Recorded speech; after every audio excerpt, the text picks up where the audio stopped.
পঞ্চায়েত মামলায় এবার নয়া মোড়। মঙ্গলবার প্রধান বিচারপতি অরুণ মিশ্র এবং বিচারপতি জয়মাল্য বাগচির ডিভিশন বেঞ্চে নতুন মামলার আর্জি জানান রাজ্য নির্বাচন কমিশনের আইনজীবী লক্ষ্মীচাঁদ বিহানি।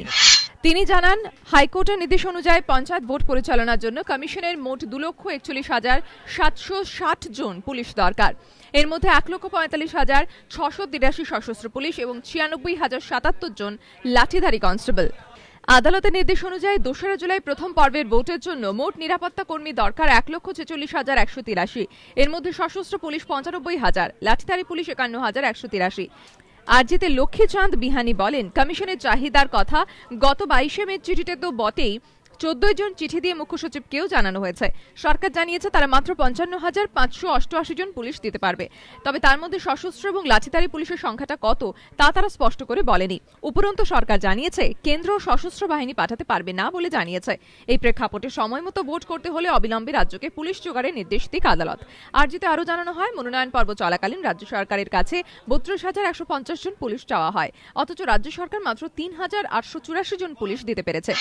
এদিন মামলাটি শুনানির জন্য গ্রহণ করে আদালত নির্দেশ দেয়, অবিলম্বে কেন্দ্র স্বরাষ্ট্র মন্ত্রক ও আইন মন্ত্রককে মামলায় যুক্ত করতে হবে এবং নোটিশ দিতে হবে। ইউনিয়ন অফ ইন্ডিয়া তাকে পার্টি করতে হবে, হোম ডিপার্টমেন্টকে, লো অ্যাফেয়ার্স ডিপার্টমেন্টকে।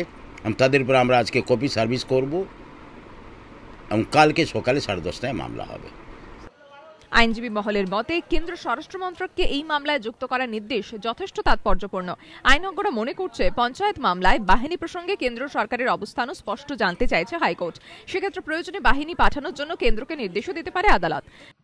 আমার মনে হয় যে ডিভিশন বেঞ্চ এটা বুঝেছেন যে স্টেট গভর্নমেন্টের কাছে সিকিউরিটি ফোর্স নেই, সেজন্য অল প্র্যাকটিক্যাল পারপাজেস সেন্ট্রাল গভর্নমেন্টকে পার্টি করতে বলেছেন, যাতে সেন্ট্রাল গভর্নমেন্টের উপরে কোনো ডিরেকশন দিতে পারেন যে তোমরা ইমিডিয়েটলি সিকিউরিটি ফোর্স দাও।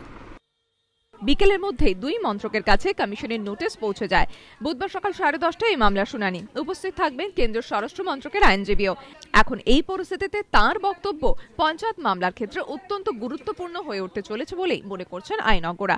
ধ্রুবজ্যোতি প্রামাণিকের রিপোর্ট, এবিপি আনন্দ, কলকাতা।